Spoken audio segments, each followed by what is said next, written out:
Hello friends, welcome to my channel study for you. So guys, आज के इस video में हम लोग देखने वाले हैं जो आपका एसएससी जीडी का एग्ज़ाम हुआ है 2021 में, उसमें कौन सा शिफ्ट जो है आपका हार्ड रहा है, जिसमें आपको नॉर्मलाइजेशन का सबसे ज़्यादा फ़ायदा मिलने वाला है, और साथ ही साथ इस बार जो आपका कटअप जो है वो क्या रहने वाला है। तो सारा कुछ जो आपको वीडियो में डिटेल्स में बताने वाला हूं, तो वीडियो को जो है लास्ट तक ज़रूर देखिएगा।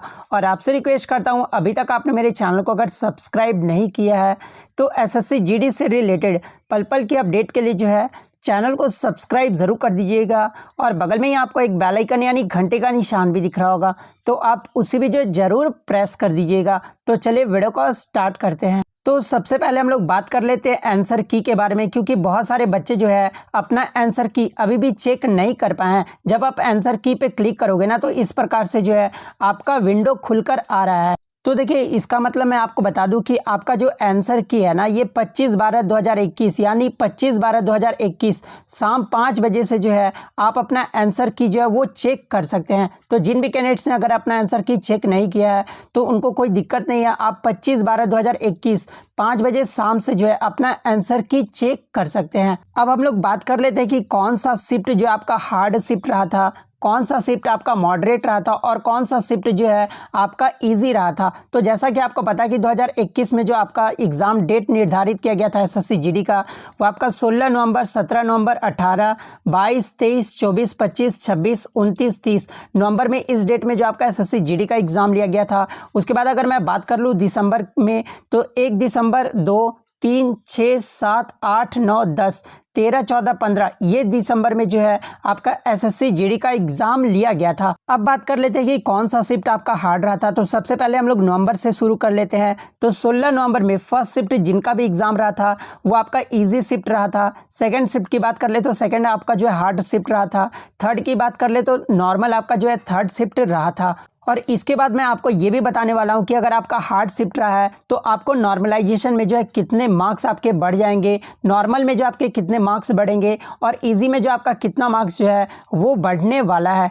तो वीडियो को जो है आप बिल्कुल भी स्किप मत कीजिएगा। 17 नवंबर की बात कर ले तो 17 नवंबर का जो फर्स्ट शिफ्ट रहा था वो आपका नॉर्मल रहा था। सेकंड शिफ्ट जो आपका रहा था वो हार्ड लेवल का रहा था। थर्ड शिफ्ट की अगर बात कर ले तो थर्ड शिफ्ट भी जो आपका हार्ड लेवल का रहा था। 18 नवंबर की अगर बात कर ले तो फर्स्ट शिफ्ट आपका हार्ड लेवल का रहा था, और सेकेंड और जो थर्ड शिफ्ट रहा था ना वो नॉर्मल लेवल का रहा था। अब बात कर लेते हैं हम लोग 22 नवंबर के डेट के बारे में। तो देखिए, 22 नवंबर का जो फर्स्ट एंड सेकंड शिफ्ट रहा था वो आपका ईजी रहा था। वहीं अगर थर्ड शिफ्ट की बात कर ले तो आपका नॉर्मल जो है थर्ड शिफ्ट रहा था। वहीं अगर आपका 23 नवंबर को एग्जाम था तो फर्स्ट शिफ्ट जो आपका था वो नॉर्मल था। सेकंड शिफ्ट की बात कर ले तो आपका हार्ड शिफ्ट रहा था। थर्ड शिफ्ट की अगर बात कर ले तो थर्ड शिफ्ट भी जो आपका हार्ड रहा था। 24 नवंबर में अगर आपका एग्जाम था तो फर्स्ट एंड सेकंड जो शिफ्ट था वो हार्ड लेवल का रहा था, और थर्ड शिफ्ट की बात कर ले तो ये आपका नॉर्मल लेवल का रहा था।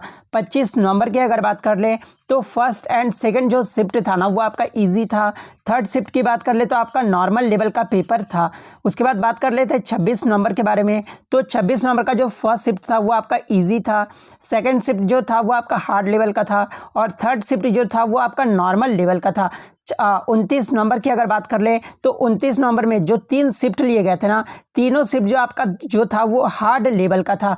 30 नवंबर की अगर बात कर ले तो 30 नवंबर में फर्स्ट शिफ्ट जो था आपका अभी इजी था। सेकंड शिफ्ट की अगर बात कर ले तो सेकंड शिफ्ट जो था आपका नॉर्मल था, और थर्ड शिफ्ट जो रहा था वो आपका हार्ड लेवल का रहा था। अब देखिए, बहुत सारे बच्चे ये भी कमेंट्स करेंगे कि आपको कैसे पता कि ये जो शिफ्ट था वो इजी था, ये जो शिफ्ट था वो आपका नॉर्मल था, वो ये जो शिफ्ट था आपका हार्ड लेवल का था। तो देखिए, मैं आपको बता दूं कि सभी बच्चों को पता होना चाहिए कि मैंने एसएससी जीडी का एनालिसिस 100% एक्यूरेट किया था, और जिसमें मैंने आपको बताया था कि एनालिसिस के बाद मैं ये भी आपको बताऊँगा कि कौन सा शिफ्ट जो आपका ईजी, हार्ड या फिर नॉर्मल रहने वाला है। तो ये डाउट तो आपके मन में बिल्कुल भी नहीं होना चाहिए। उसके बाद मैं बात कर लूँ 1 दिसंबर के बारे में। तो 1 दिसंबर में जिनका भी एग्जाम था तो फर्स्ट एंड जो सेकंड शिफ्ट था वो आपका नॉर्मल लेवल का था।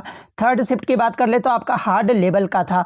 वहीं अगर 2 दिसंबर की बात कर ले तो फर्स्ट शिफ्ट जो था आपका हार्ड था, सेकंड जो आपका था वो नॉर्मल था, और थर्ड शिफ्ट जो था वो आपका हार्ड लेवल का रहा था।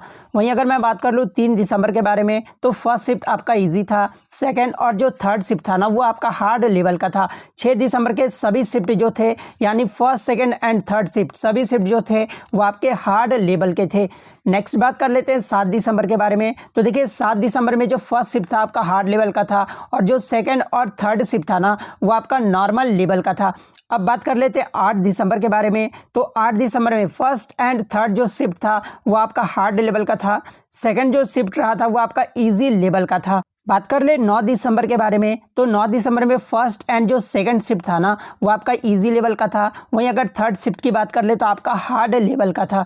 अब बात कर लेते हैं 10 दिसंबर के बारे में। तो 10 दिसंबर में आपका जो सेकंड और थर्ड शिफ्ट जो था वो आपका हार्ड शिफ्ट था। वहीं अगर 13, 14, 15 की बात कर ले तो 13, 14, 15 तीनों में जो है आपका जो तीनों दिन पेपर हुआ था ना उसमें जो पेपर का लेवल रहा था वो नॉर्मल लेवल का रहा था। यानी अगर आप बोल सकते कि इसमें जो पेपर का लेवल रहा था वो इजी टू मॉडरेट रहा था। तो देखिए ये तो मैंने आपको बता दिया कि कौन सा शिफ्ट आपका हार्ड रहा था, कौन सा आपका मॉडरेट लेवल का रहा था और कौन सा शिफ्ट जो आपका इजी शिफ्ट रहा था। तो देखिए अब मैं बात कर लेता हूं कि नॉर्मलाइजेशन के बाद हार्ड शिफ्ट में जो आपके कितने नंबर बढ़ने वाले हैं। तो देखिए मैं आपको बता दूं कि हार्ड शिफ्ट जिन भी कैंडिडेट्स का रहा था ना उनमें जो है 10 से 12 नंबर जो है आपके नॉर्मलाइजेशन के बाद बढ़ने वाले हैं। वहीं अगर मैं मॉडरेट शिफ्ट की बात कर लूँ तो मॉडरेट शिफ्ट में आपका यहाँ पर जो है 5 से 6 नंबर जो है आपके बढ़ने वाले हैं नॉर्मलाइजेशन के बाद। वहीं अगर मैं इजी शिफ्ट की बात कर लूँ तो देखिए इजी शिफ्ट में जो है आपका कोई भी नॉर्मलाइजेशन के बाद जो है मार्क्स जो है वो नहीं बढ़ने वाले हैं।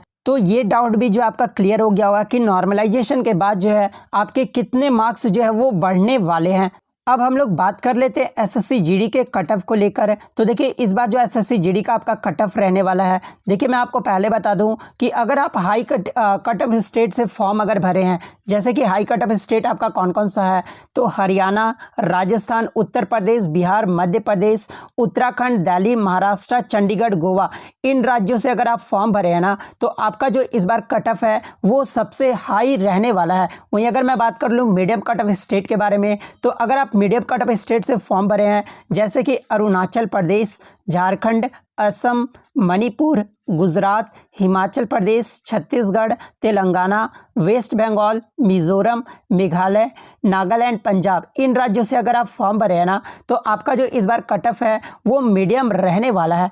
अब बात कर लेते हैं कि इस बार लो कट ऑफ स्टेट कौन से हैं। तो देखिए इसमें अगर आप उड़ीसा, आंध्र प्रदेश, कर्नाटक, केरल, त्रिपुरा, सिक्किम, तमिलनाडु, जम्मू कश्मीर, लद्दाख एंड जो है आपका निकोबार, दादर नगर हवेली, दमन दीव, लक्षद्वीप एंड पुडुचेरी से अगर आप फॉर्म भरे हैं तो इस बार जो आपका यहाँ पर जो कट ऑफ है ना वो सबसे कम रहने वाला है। अब हम लोग बात कर लेते हैं कि इस बार कट ऑफ जो है कितना रहने वाला है। तो देखिए अगर आप हाई कट ऑफ स्टेट से फॉर्म भरे हैं ना तो आप देख लीजिए कि जनरल में अगर आपके 66 से 68 के बीच अगर आपके मार्क्स आ रहे हैं, रॉ मार्क्स आ रहे हैं तो आप अभी से ही जो है फिजिकल की तैयारी शुरू कर दीजिए। वहीं अगर मैं बात कर लूँ ओबीसी कैंडिडेट्स की तो ओबीसी में 64 से 66 के बीच अगर आ रहे हैं तो मार्क्स आप जो है वो अभी से ही फिजिकल की तैयारी शुरू कर दीजिए। देखिए ये जो आपका हाई कट ऑफ स्टेट है और ये आपका कैटेगरी वाइज है, आप यहाँ पे देख सकते हैं। उसके बाद ये जो आपका मेल का है, उसके बाद जो आपका इधर सेकंड पॉइंट में जो है आपका फीमेल का कट ऑफ रहने वाला है। उसके बाद मैं आपको यहाँ पर बता दूँ कि ये जो आपका मीडियम कट ऑफ स्टेट है,